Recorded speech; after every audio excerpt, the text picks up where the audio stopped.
সপ্তদশ শতাব্দীতে তৈরি করা হয়েছিল এই বিশাল আকৃতির ৮০ ফুট উচ্চতার দেউল। তৎকালীন একজন রাজা তার বিজয়ের নিদর্শন হিসাবেই তৈরি করেছিলেন এই দেউলটি। এই দেউলের ইতিহাস ও ঐতিহ্যের গল্প আজ আপনাদেরকে জানাবো। মথুরাপুর দেউল ফরিদপুর জেলার মধুখালী উপজেলার গাজনা ইউনিয়নের মথুরাপুর গ্রামে অবস্থিত। এটি ফরিদপুর শহর থেকে প্রায় ৩৬ কিলোমিটার পশ্চিমে এবং মধুখালী থেকে প্রায় ৩ কিলোমিটার উত্তরে অবস্থিত। এই মঠ কে নির্মাণ করেছিলেন সে সম্পর্কে কোনো সঠিক তথ্য পাওয়া যায়নি।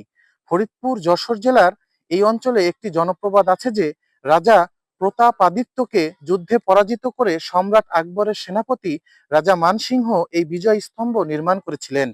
মানসিংহের সঙ্গে প্রতাপাদিত্যের কোনো যুদ্ধ হয়েছিল এবং সেই যুদ্ধে মানসিংহ জয়লাভ করেছিলেন, এমন কোনো নির্ভরযোগ্য তথ্য প্রমাণ ইতিহাসে পাওয়া যায় না।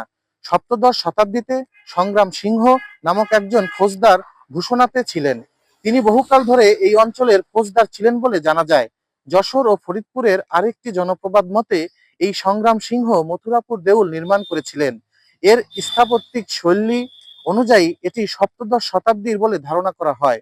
১২ কোণ বিশিষ্ট এই মঠ এদেশের মন্দির শিল্পের এক অপূর্ব নিদর্শন।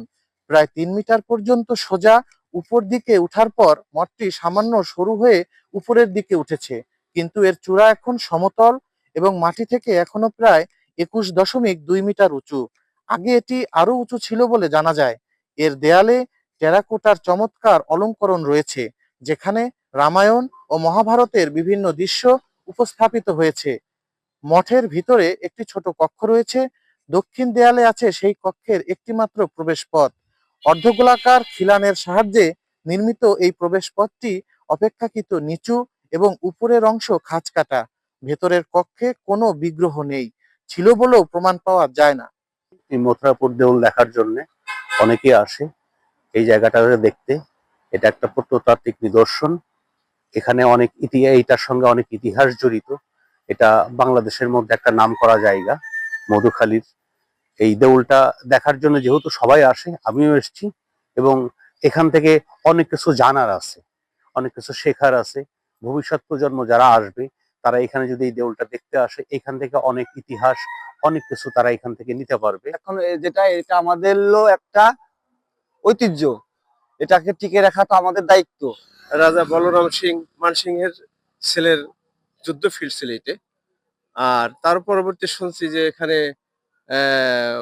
রাজা ছিল ভূষণর রাজা, সে এখানে এসে যুদ্ধ করেছিল। সেই যুদ্ধে বিজয় লাভ করার পরে বিজয় স্তম্ভ হিসাবে এটা তৈরি করা হয়। কিন্তু তারও আগের কথা শুনেছি যে যে এটা সম্রাট আকবরের সময় ইয়ে ছিল, সেনাপতি ছিল মানসিংহ, তার ছেলের নাম ছিল বলরাম সিং।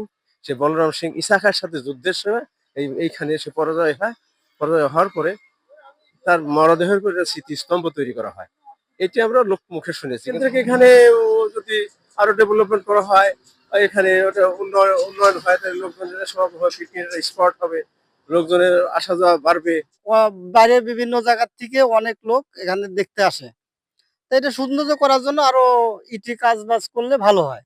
মথুরাপুর এই দেউলের সাথে বাংলাদেশের বিভিন্ন স্থানে যে সকল প্রত্নতত্ত্ব নিদর্শন রয়েছে, যেগুলো ইতিহাসের সাক্ষী হয়ে এখনো মাথা উঁচু করে দাঁড়িয়ে আছে, সেই ইতিহাস ও ঐতিহ্য সংস্কারের মাধ্যমে রক্ষার দাবি জানিয়েছেন স্থানীয়রা।